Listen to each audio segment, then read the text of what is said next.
میری نماز 40 دن تک قبول نہیں ہوگی. میں نہیں چاہتا کہ کسی کو گھاٹے میں ڈال کر دال کھا لوں اور 40 دن تک نماز میری قبول نہ ہو, دعا میری قبول نہ ہو, اللہ رحمت کی نظر میرے طرف نہ ڈالیں.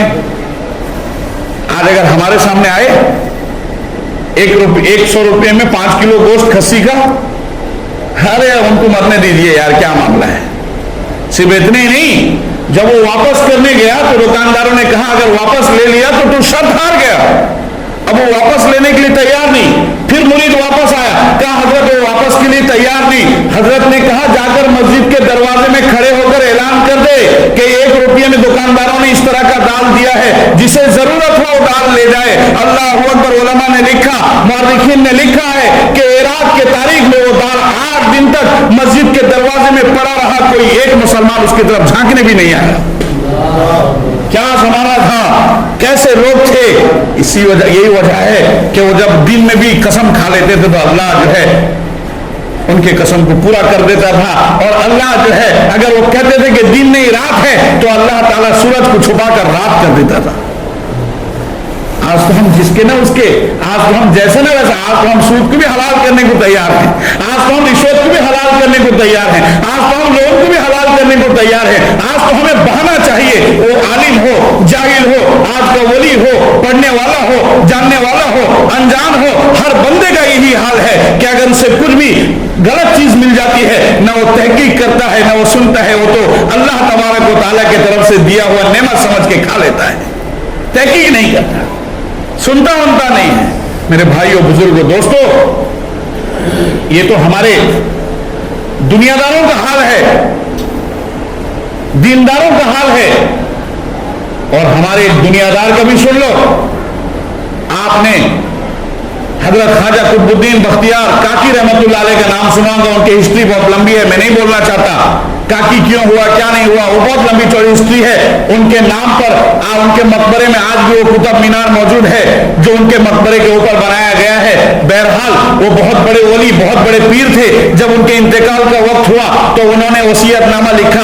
آج ہمارے انتقال سے پہلے ہم اگر وصیت نامہ بھی لکھتے ہیں تو کیا لکھتے ہیں, یہ زمین یہ بیٹے کی, وہ گاڑی وہ بیٹے کی, وہ بلڈنگ وہ بیٹے کی, وہ بیٹی کی, یہ لکھتے ہیں. لیکن انہوں نے وصیت نامہ لکھا کہ میری نماز جنازہ وہ شخص پڑھائے گا جس کے پاس یہ 4 شرطیں ہوں گی. جو یہ 4 شرط پوری کر سکے گا وہ نماز جنازہ پڑھائے گا. 4 شرط کیا ہے, جلدی جلدی بول رہا ہوں. 4 شرط کیا ہے؟ پہلی شرط یہ ہے کہ جب سے وہ بالغ ہوا ہے اس وقت سے لے کر میرے جنازے کی نماز پڑھانے تک کبھی بھی اس کی 1 رکعت بھی چھٹی نہیں ہوگی, قضا نہیں ہوگی. کون ہے آج کا عالم کہہ دے گا کہ میری 1 رکعت قضا نہیں ہوئی, چھٹی نہیں نماز. جب سے بالغ ہوا میرے جنازہ پڑھانے تک 1 رکعت اس کی چھٹی نہ ہو. 1 نمبر 2, عصر کی سنت اس کی چھوٹی نہ ہو جب سے وہ بالغ ہوا ہے اور آج تک کا.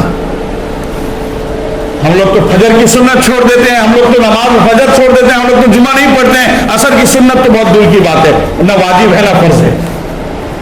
نمبر 3, جس کی تہجد کی نماز قضا نہ ہوئی ہو جب سے بالغ ہوا ہے تب سے لے کر آج تک. کتنا ہارڈ کنڈیشن ہے, کتنے ہارڈ شرائط ہیں. اور نمبر 4, جب سے وہ بالغ ہوا ہو اور بالغ ہونے سے لے کر آج تک کسی غیر محرم عورت کے چہرے کو نہ دیکھا ہو. ممکن ہے سارے لوگ پریشان کہ یہ شرط کون پورا کر سکتا ہے, یہ شرط کون پورا کر سکتا ہے. یہ تو کوئی اللہ کا ولی ہوگا, کوئی برگزیدہ ہوگا جو پورا کر سکتا ہے, کوئی نہیں پورا کر سکتا. جنازہ رکھا ہوا ہے, لوگ انتظار کر رہے ہیں, شرائط کون پورا کرے. آخرکار ایک اللہ والا, ایک بزرگ, ایک ہمارے ہندوستان کا بادشاہ کھڑا ہوتا ہے. ہمارے ہندوستان کا بادشاہ, دیکھو ہندوستان کی تاریخ میں ایک نام جو ہے شمس الدین التمش رحمت اللہ علیہ کا آتا ہے, جو 1211 عیسوی سے لے کر 1235 عیسوی تک انہوں نے حکومت ہندوستان کے اندر کی. 25 سال حکومت کی ہو اور کسی غیر محرم پر نظر نہ پڑی ہو, ممکن ہو ہی نہیں سکتا. لیکن ایسا انہوں نے کیا ہے. انہوں نے کہا کہ اللہ کے ولی, روتے ہوئے کہا کہ اللہ کے ولی آپ تو دنیا سے جا رہے تھے, میرے راز کو کیوں فاش کر گئے. میرے راز کو کیوں پھاش کر گئے؟ میں ہی وہ انسان ہوں جس نے بالغ ہونے سے لے کر آج تک اس کی ایک رکعت قضا نہ ہوئی، میں وہ انسان ہوں جس کی بالغ ہونے سے لے کر آج تک عصر کی سنت قضا نہ ہوئی، میں وہ انسان ہوں جس کے بالغ ہونے سے لے کر آج تک تہجد کی نماز قضا نہ ہوئی، میں وہ انسان ہوں جس کے بالغ ہونے سے لے کر آج تک سوائے ماں اور بیٹی اور بہن کے کسی چوتھی عورت پر نظر نہیں پڑی۔ یہ ہندوستان کا بادشاہ ہے، کوئی ہندوستان کا عام آدمی نہیں ہے، اس کا نام ہے شمس الدین التمش رحمۃ اللہ علیہ۔ ہندوستان کی تاریخ ہے، مغل بادشاہوں کی تاریخ ہے، مسلمانوں تمہیں پتہ بھی نہیں ہے۔ ہندوستان کی تاریخ میں ایسے بادشاہ گزرے 25 سال جس نے حکومت کیا ہو اور کسی عورت کا فیس نہ کیا ہو، ناممکن ہے، لیکن ایسا کر کے انہوں نے دکھایا تو انہوں نے خواجہ قطب الدین بختیار رحمۃ اللہ علیہ کی نماز جنازہ پڑھائی۔ ایسے ہوتے ہیں اللہ کے ولی۔ اندازہ لگاؤ کتنا بڑا اپنے وقت کا ولی ہوگا، بادشاہ ہے لیکن ولی کامل ہے، بادشاہ ہے لیکن کامل درجے کا ولی ہے، بادشاہ ہے اس کی نماز چھوٹ نہیں رہی ہے، بادشاہ ہے اس کی سنتیں چھوٹ نہیں رہی ہیں، بادشاہ ہے رات بھر اس کی تہجد چھوٹ نہیں رہی ہے، بادشاہ ہے عورتوں پر اس کی غلط نظر نہیں جا رہی ہے۔ اللہ اکبر، ایسے بادشاہ ہو سکتے ہیں، ایسے ہوتے ہیں ولی۔ اور ہم تو ہیں جو آج کے پیر ایسا ہے جو اپنی مریدین سے، اپنی مریدہ سے کہتا ہے کہ آج ذرا میرے پیر کو دبا دو، اللہ اکبر، یہ پیر ہے آج کا، اور ہم اسی پر فدا ہیں۔ یہ پیر صاحب ایسے ہیں جن کو نبی حکم دیتے ہیں کہ تم داڑھی نہ رکھو چہرے پر۔ توبہ کرو میرے بھائیوں، ایسے پیر نہیں ہوتے، ایسے ولی نہیں ہوتے، ایسے اللہ والا نہیں ہوتے۔ بس اللہ والے کی پہچان یہ ہے کہ اس کی سنت اور شریعت سے اس کا قدم ایک انچ بھی پیچھے نہیں ہٹ سکتا ہے۔ اس لیے کبھی بھی ان باتوں پہ، ان چکروں پہ نہ ہو۔ کوئی بھی اگر اپنے آپ کو ولی بتائے، اس کی چہرے میں کتنی بڑی داڑھی ہو، مستان سے بھی بڑی داڑھی ہو اس کے چہرے پہ، تب بھی نہ سمجھو کہ یہ اللہ کا ولی ہے۔ دیکھو تو سنت اور شریعت پر عمل کرنے والا ہے یا نہیں، اس کی سنت چھوٹتی ہے یا نہیں، اس کا کوئی عمل سنت کے خلاف ہے یا نہیں۔ اگر نہیں تو پھر وہ بے شک اللہ کا ولی ہے، چاہے وہ کسی قوم کا، کسی مسلک کا، کسی فرقے کا ہو۔ اس کے لیے کوئی ضروری نہیں کہ دیوبندی ہی ہوگا، ایسا کوئی ضروری نہیں ہے، وہ کوئی بھی ہو سکتا ہے۔ اگر اس کی سنت اور شریعت پر عمل ہے تو بے شک وہ اللہ کا برگزیدہ ولی ہے، اور وہ کوئی بھی ہو، اگر اس کی سنت اور شریعت پر عمل نہیں ہے تو اللہ کا ولی نہیں ہو سکتا۔ انشاءاللہ اس چکروں میں نہیں پڑیں گے۔ اللہ تبارک و تعالی ہم سب کو سننے سے زیادہ عمل کی توفیق